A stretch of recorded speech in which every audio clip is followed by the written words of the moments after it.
Hello, everyone. This is Jonathan Little. I'm here with the 75th episode of Weekly Poker Hand, and it's actually come to my attention that the last 3 hands I've posted, I've had 3 of a kind every time. And it's important to recognize that I am posting hands that I think are fun and interesting, and sometimes they're bluffs, sometimes they're marginal made hands, but usually they're pretty strong holdings. And that is simply because whenever a lot of money goes into a pot, you typically do want to have a good hand. Scott Clements in Excelling at No Limit Hold'em actually discusses this concept thoroughly. He actually mentioned playing the World Series of Poker Asia Pacific, I think it was, where he played almost no hands for 2 or 3 hours, then got, I think it was pocket aces, got it all in and doubled up. No problem. And you have to recognize that if your opponents are willing to give you action whenever you have big hands, you don't have to do anything too incredibly crazy. So do not think that you have to be in there raising and re-raising every single pot and running huge bluffs all the time. While there are a few players who do that, and certainly all good players are capable of doing it at certain moments, it's really not necessary to be blatantly crazy all the time. You can actually get a free 16-page PDF from Excelling at No Limit Hold'em at hold'embook.com if you want to check that out. This hand is from a 5,000 euro buy-in European Poker Tour event, I think, although I'm not entirely sure. In this hand, my opponent is actually a loose, aggressive kid, and giving someone a tag of loose, aggressive kid does not always do their image justice, because quite often a loose, aggressive kid can just be slightly active, or he can be blatantly crazy, and the blatantly crazy player should be approached very differently than the just mildly aggressive guys. So in this hand, I have Queen 2 offsuit. In the small blind, we're playing 150-300 with a 25 ante. Actually, with a 50 ante. Or no, 25 ante. And everyone folds to me in the small blind. So we both are playing 30,000 deep, so 100 big blinds. This is a spot where if my opponent was really crazy, I would probably just fold. But against most people, I think limping is fine. I also think raising is fine, but against a lot of loose, aggressive players, I'd rather develop a limping strategy so that whenever I limp, I have the capability to limp call a decent amount of the time and go from there. So I like calling Queen 2 offsuit. Obviously, it's a horrible hand, but I think it's fine to limp and then fold to a raise most of the time. So flop comes Queen 7-6, and at this point, I decided to bet 400 into the 825 pot, and I think this is perfectly fine with top pair. Oh, actually, in this tournament's coming back to me. It's actually a 2,000 euro turbo event, 2,000 euro 6-handed turbo. Now that I'm thinking about it, so this loose aggressive kid was a player who you could kind of tell was looking to get out of line and run some sort of insane play. Another thing that is discussed in Excelling at No Limit Hold'em by Zach Elwood is a lot of the typical tells that you frequently see at the poker table. And quite often, especially if you are well-versed in tells and are really just keeping your eyes open and paying attention to your opponents, you can tell when they are about to attempt to run an insane bluff on you. I know that sounds a little bit crazy to just know they are going to be willing to get out of line, but I've had many times in my career where you could really just look and tell. You could tell the guy is going to try to outplay you. That doesn't necessarily mean he's not going to wake up with a hand sometimes, but he has ideas of getting after it versus you.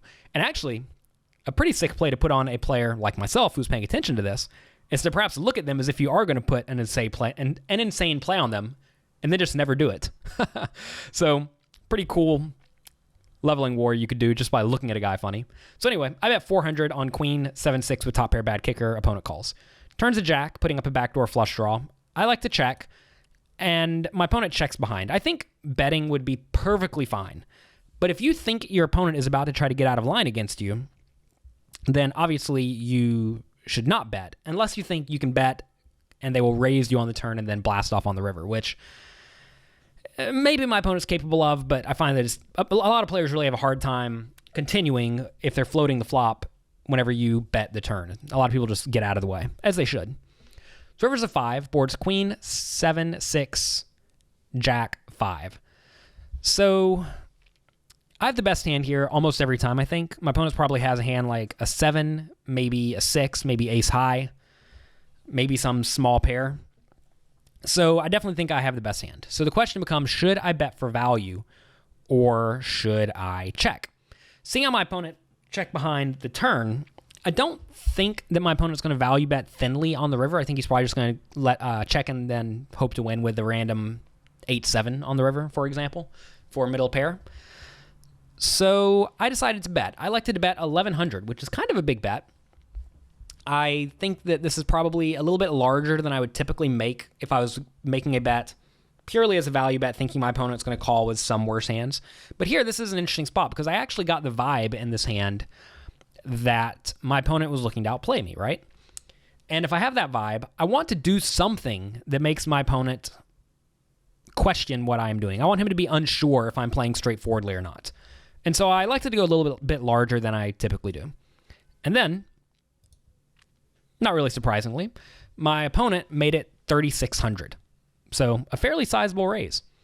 And at this point, I recognize that my whole range is a bluff catcher, but I think I'm actually calling here with a very, very wide range. I mean, probably a 7 or better, I think I can realistically call. Maybe even a 6 or better. Maybe a 5 or better. Maybe just any pair. I do think some good players will take a hand like 6-3 and turn it into a bluff on the river because they recognize that they're beat almost every time whenever they call. Some players maybe even will turn 7 into a bluff.